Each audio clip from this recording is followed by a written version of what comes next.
Hi friends, welcome back to Uma Basava vlogs Kannada. ನಾನು Uma. Friends, ಎಲ್ಲರೂ ಹೇಗಿದ್ದೀರಾ?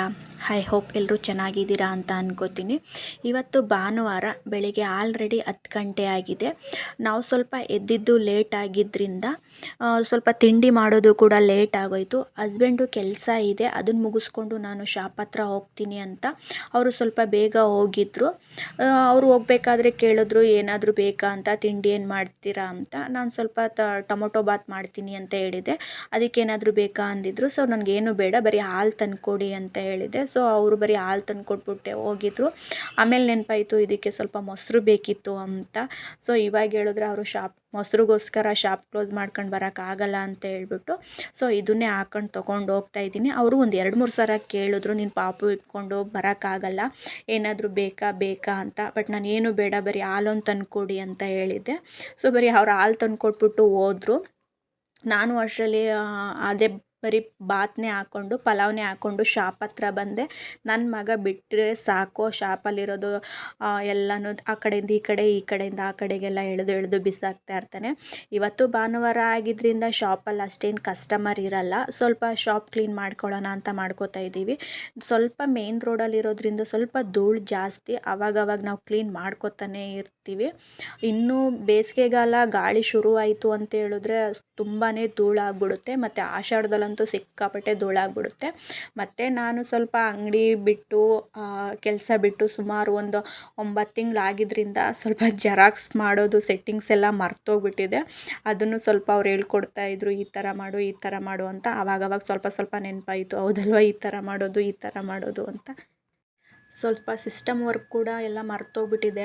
ಅಂದರೆ ಸ್ವಲ್ಪ ಸ್ಲೋ ಆಗಿಬಿಟ್ಟಿದ್ದೀನಿ ಅಂತ. ಅಂದರೆ ಟೈಪಿಂಗ್ ಆಗಿರ್ಬೋದು, PF ಆಗಿರ್ಬೋದು, ಇವೆಲ್ಲ ಸ್ವಲ್ಪ ಮರ್ತೋಗ್ಬಿಟ್ಟಿದೆ. ರೆಸ್ಯೂಮ್ ಮಾಡೋದು ಕೂಡ ಒಂದು 5 ನಿಮಿಷದಲ್ಲೆಲ್ಲ ಮಾಡ್ತಿದ್ದು ರೆಸ್ಯೂಮ್ನೆಲ್ಲ ಇವಾಗ ಒಂದು 10 ನಿಮಿಷ ಆ ಥರ ತೊಗೋತಿದ್ದೀನಿ.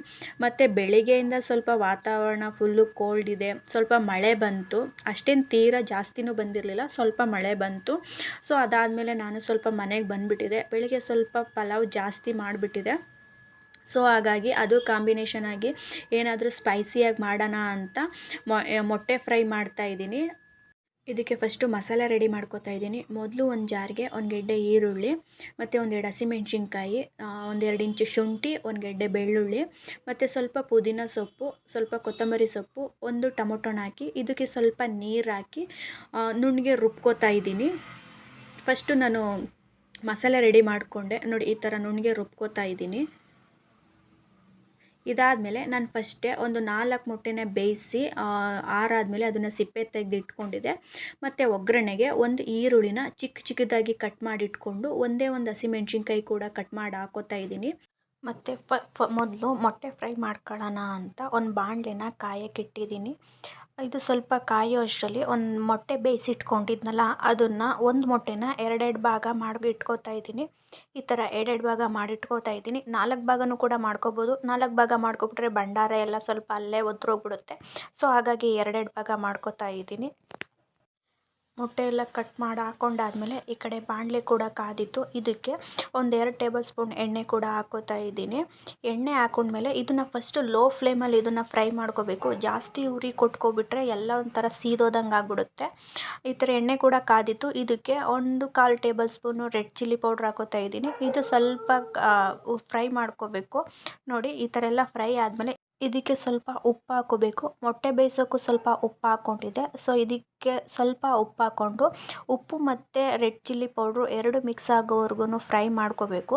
ಇವಾಗ ನಾವು ಕಟ್ ಮಾಡಿ ಇಟ್ಕೊಂಡಿದ್ವಲ್ಲ ಮೊಟ್ಟೆ, ಇದನ್ನು ಒಂದೊಂದನ್ನೇ ಸ್ವಲ್ಪ ನಿಧಾನಕ್ಕಾಗಿ ಸ್ವಲ್ಪ ಲೋ ಫ್ಲೇಮಲ್ಲೇ ಫ್ರೈ ಮಾಡ್ಕೋಬೇಕು. ಆ ಮೊಟ್ಟೆ ಎಲ್ಲ ಆ ಮಸಾಲೆ ಹಿಡಿಯೋ ಥರ, ಅಂದರೆ ರೆಡ್ ಚಿಲ್ಲಿ ಪೌಡ್ರು, ಉಪ್ಪು ಎಲ್ಲ ಹಾಕಿದ್ವಲ್ಲ, ಅದೆಲ್ಲ ಹಿಡಿಯೋ ಥರ ಲೋ ಫ್ಲೇಮಲ್ಲೇ ಫ್ರೈ ಮಾಡ್ಕೋಬೇಕು. ಒಂದೊಂದನ್ನೇ ಹಾಕ್ಕೊಂಡು ಸ್ವಲ್ಪ ಲೋ ಫ್ಲೇಮಲ್ಲೇ ಫ್ರೈ ಮಾಡ್ಕೋಬೇಕು. ಜಾಸ್ತಿ ಏನಾದ್ರು ಉರಿ ಕೊಟ್ಕೊಬಿಟ್ರೆ ಭಂಡಾರನೇ ಬೇರೆ ಮತ್ತು ಇದು ವೈಟ್ ಭಾಗನೇ ಬೇರೆ ಆಗಿಬಿಡುತ್ತೆ.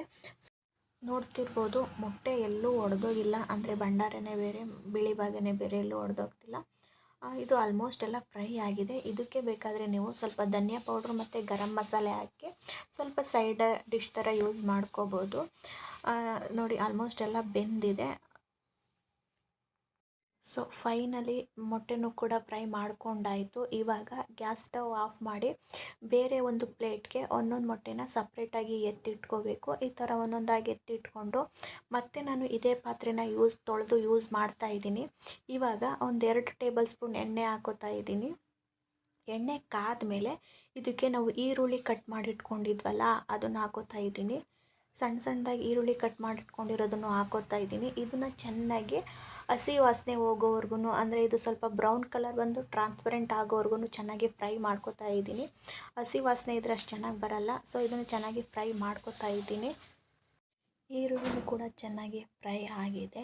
ಇವಾಗ ಹಸಿಮೆಣ್ಸಿನ್ಕಾಯಿ ಒಂದೆರಡು ಹಸಿಮೆಣ್ಸಿನ್ಕಾಯಿ ಕೂಡ ಕಟ್ ಮಾಡಿಟ್ಕೊಂಡಿದ್ದೆ, ಅದನ್ನು ಕೂಡ ಹಾಕ್ಕೊಂಡು ಚೆನ್ನಾಗಿ ಫ್ರೈ ಮಾಡ್ಕೋತಾ ಇದ್ದೀನಿ. ಇದು ಹಸಿಮೆಣ್ಸಿನ್ಕಾಯ ಚೆನ್ನಾಗಿ ಎಣ್ಣೆಲಿ ಫ್ರೈ ಮಾಡಿಕೊಂಡ್ರೆ ಅದು ನೆಕ್ಸ್ಟ್ ನಾವು ತಿನ್ನುವಾಗ ಅದು ಖಾರ ಅನಿಸೋದೇ ಇಲ್ಲ. ಸೊ ಅಷ್ಟು ಚೆನ್ನಾಗಿ ಫ್ರೈ ಮಾಡ್ಕೋಬೇಕು. ಮತ್ತು ಇದಕ್ಕೆ ಒಂದು 1/4 ಟೇಬಲ್ ಸ್ಪೂನು ಶುಂಠಿನೂ ಕೂಡ ಹಾಕೋತಾ ಇದ್ದೀನಿ.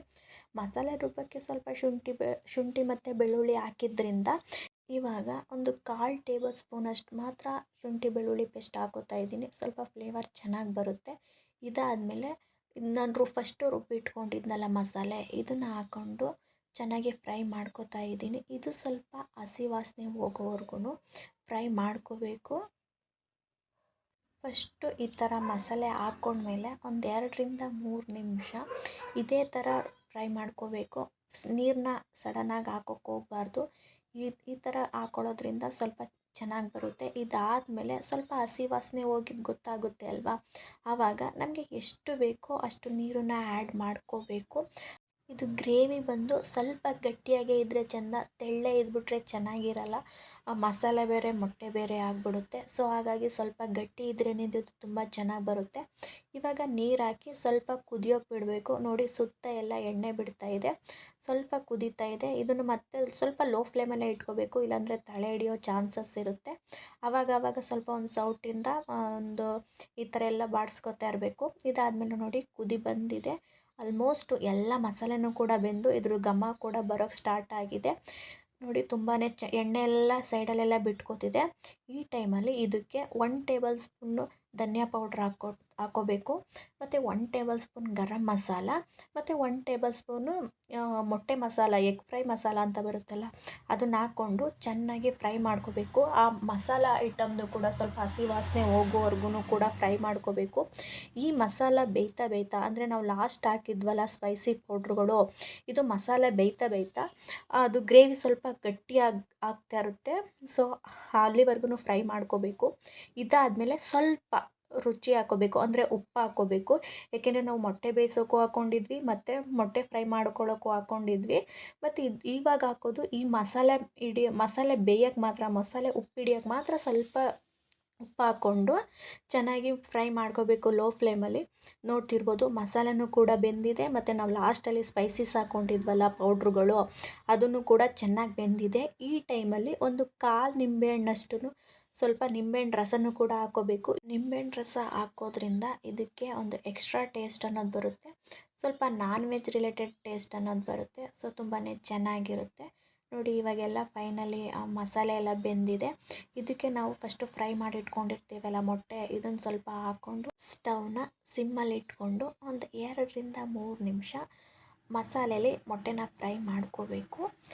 ಮೊಟ್ಟೆ ಗ್ರೇವಿ ಅಂತೂ ತುಂಬಾ ಚೆನ್ನಾಗಿ ಬರುತ್ತೆ. ನೋಡ್ತಿರ್ಬೋದು ಈ ಥರ ಎಲ್ಲ ಫ್ರೈ ಮಾಡ್ಕೋಬೋದು. ಇದನ್ನು ಮುದ್ದೆಯೊಂದಿಗೆ, ಚಪಾತಿಗೆ ಮತ್ತು ಈ ಥರ ಬಿಸಿ ಅನ್ನೋ ಜೊತೆ ತುಂಬಾ ಚೆನ್ನಾಗಿರುತ್ತೆ. ಇದಕ್ಕೆ ಫೈನಲಿ ಕೊತ್ತಂಬರಿ ಸೊಪ್ಪು ಹಾಕಿದ್ರೆ ಮೊಟ್ಟೆ ಫ್ರೈ ರೆಡಿ. ಇದನ್ನು ಒಂದು ಪಾತ್ರೆಗೆ ಸರ್ವ್ ಮಾಡಿಕೊಂಡು ಬಿಸಿ ಇರೋವಾಗಲೇ ತಿನ್ಬೋದು. ನೋಡ್ತಿರ್ಬೋದು ಎಷ್ಟು ಚೆನ್ನಾಗಿ ಬೆಂದಿದೆ ಅಂತ. ಮಸಾಲೆ ಆಗಿರ್ಬೋದು, ಮೊಟ್ಟೆ ಆಗಿರ್ಬೋದು ತುಂಬಾ ಚೆನ್ನಾಗಿ ಬಂದಿದೆ. ಈ ಚಳಿಗಾಲಕ್ಕಾಗಿರ್ಬೋದು ಅಥವಾ ಏನಾದ್ರು ತಿನ್ನಬೇಕು ಅಂತ ಅನಿಸಿದಾಗ ಈ ಥರ ಮಾಡಿಕೊಂಡ್ರೆ ಚೆನ್ನಾಗಿರುತ್ತೆ. ಬೆಳಿಗ್ಗೆ ಸ್ವಲ್ಪ ಹೇಳಿದ್ನಲ್ಲ ಪಲಾವ್ ಮಿಕ್ಕೋಗಿತ್ತು ಅಂತ, ಅದನ್ನು ಕೂಡ ವೇಸ್ಟ್ ಮಾಡೋಕ್ಕಾಗಲ್ಲ. ಅದಕ್ಕೆ ಸ್ವಲ್ಪ ಇದಕ್ಕೆ ಸೈಡ್ ಡಿಶ್ ಚೆನ್ನಾಗಿರುತ್ತೆ ಅಂತ ಮಾಡ್ಕೊಂಡಿದ್ದೆ. ಇದಂತೂ ತುಂಬ ಚೆನ್ನಾಗಿ ಬಂದಿತ್ತು, ರುಚಿಯಾಗಿತ್ತು ಮೊಟ್ಟೆ ಫ್ರೈ. ನೀವು ಒಂದು ಸಲ ಟ್ರೈ ಮಾಡಿ ಫ್ರೆಂಡ್ಸ್.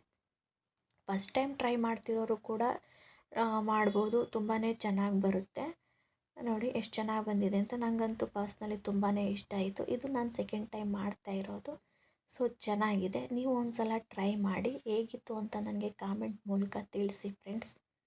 ನಾನು ಸ್ವಲ್ಪ ಮನೆಗೆ ದಿನಸಿ ಸಾಮಾನು ತರಿಸಿ ಸುಮಾರು 8-9 ತಿಂಗಳಾಗ್ಬಿಟ್ಟಿತ್ತು. ಅಂದರೆ ನಾನು ಪ್ರೆಗ್ನೆಂಟ್ ಇದ್ದಾಗ ಮನೆಗೆ ಸ್ವಲ್ಪ ದಿನಸಿ ಸಾಮಾನು ತರ್ತಿದ್ದದ್ದು. ಮಧ್ಯೆ ನಾನು ಯಾವಾಗಲೂ ತರಿಸಿರ್ಲಿಲ್ಲ. ಮಧ್ಯೆ ನಾನು ಒಂದು 2 ಸಲ ಮೈಸೂರಿಗೆ ಬಂದಿದ್ದೆ. ಆವಾಗೇನು ತರಿಸಿರ್ಲಿಲ್ಲ. ನಾನು ಏನು ಬೇಕೋ ಅದನ್ನು ಮಾತ್ರ ತರಿಸಿಟ್ಕೊಂಡಿದ್ದೆ. ಇವಾಗ ಸ್ವಲ್ಪ ನಾನು ರೆಗ್ಯುಲರಾಗಿ ಇಲ್ಲೇ ಇರೋದ್ರಿಂದ ಮನೆಗೆ ಸ್ವಲ್ಪ ದಿನಸಿ ಸಾಮಾನು ಬೇಕಿತ್ತು. ಅದನ್ನು ಕೂಡ ತರಿಸ್ಕೊಂಡಿದ್ದೆ. ನಾನು ಜಾಸ್ತಿ ತಿಂಗಳಿಗೆ 2 ತಿಂಗಳಿಗೆ ಆ ಥರ ಅಂತ ಸ್ಟೋರೇಜ್ ಮಾಡ್ಕೊಳ್ಳಲ್ಲ. ಒಂದು 15 ಡೇಸ್ಗೆ ಸ್ವಲ್ಪ ಸ್ವಲ್ಪನೇ ತರಿಸ್ಕೊತಾ ಇರ್ತೀನಿ. ಏಕೆಂದರೆ ಇಲ್ಲೇ ಇರೋದ್ರಿಂದ ನಾನು ಶಾಪ್ ಹತ್ರ ಹೋದಾಗ ಏನು ಬೇಕೋ ಅದನ್ನು ಮಾತ್ರ ತರಿಸ್ಕೊತಾ ಇರ್ತೀನಿ. ಸೊ ಹಾಗಾಗಿ ಸ್ವಲ್ಪ ಮಾತ್ರ ತರಿಸ್ಕೊಂಡೆ. ಊರಲ್ಲೇನಾದರೂ ದಿನಸಿ ಸಾಮಾನು ಬೇಕು ಅಂತ ಹೇಳಿದ್ರೆ KM ದೊಡ್ಡಿಗೆ ಹೋಗಬೇಕಾಗಿರುತ್ತೆ. ಸೊ ಅದಕ್ಕೆ ಅಂದ್ಬಿಟ್ಟು ಅಲ್ಲಿ 1 ತಿಂಗಳಿಗೆ ಆ ಥರ ಸ್ಟೋರೇಜ್ ಮಾಡ್ಕೋತಿದ್ವಿ. ಇಲ್ಲೇನು ಹತ್ರ ಇರೋದ್ರಿಂದ ಏನು ಬೇಕೋ ಅದನ್ನು ತರಿಸ್ಕೋಬೋದು. ಮೆಣಸು ಸ್ವಲ್ಪ ಕಮ್ಮಿನೇ ತರಿಸ್ಕೊಂಡಿದ್ದೀನಿ. ಯಾಕೆಂದರೆ ಇಲ್ಲಿ ಸ್ವಲ್ಪ ರೇಟ್ ಜಾಸ್ತಿ. ನನ್ನ ಹಸ್ಬೆಂಡು ಬಂದು ಕೊಡಗಲ್ಲಿ ತರಿಸ್ಕೊಡ್ತಾರೆ. ಅವ್ರ ಫ್ರೆಂಡು ವೀಕ್ಲಿ ಒಂದು ಸಲ ಹೋಗ್ತಾ ಇರ್ತಾರೆ. ಸೊ ನಾವಲ್ಲಿ ಬಲ್ಕಾಗಿ ತೊಗೊಬಿಡ್ತೀವಿ. ಸೊ ಸ್ವಲ್ಪ ಮನೆಗೆ ಸ್ವಲ್ಪ ಕಾರ್ನ್ಫ್ಲೋರು ಅವೆಲ್ಲ ಬೇಕಿತ್ತು, ಸಾಸು ಅವೆಲ್ಲ ಬೇಕಿತ್ತು, ಅದನ್ನು ಕೂಡ ಎಲ್ಲ ತರಿಸ್ಕೊಂಡಿದ್ದೀನಿ. ಫ್ರೆಂಡ್ಸ್, ನಾನು ವಿಡಿಯೋನ ಇಲ್ಲಿಗೆ ಎಂಡ್ ಮಾಡ್ತಾ ಇದ್ದೀನಿ. ದಯವಿಟ್ಟು ಆದಷ್ಟು ಎಲ್ಲರೂ ಸಪೋರ್ಟ್ ಮಾಡಿ ಫ್ರೆಂಡ್ಸ್. ಓಕೆ ಫ್ರೆಂಡ್ಸ್, ಬಾಯ್.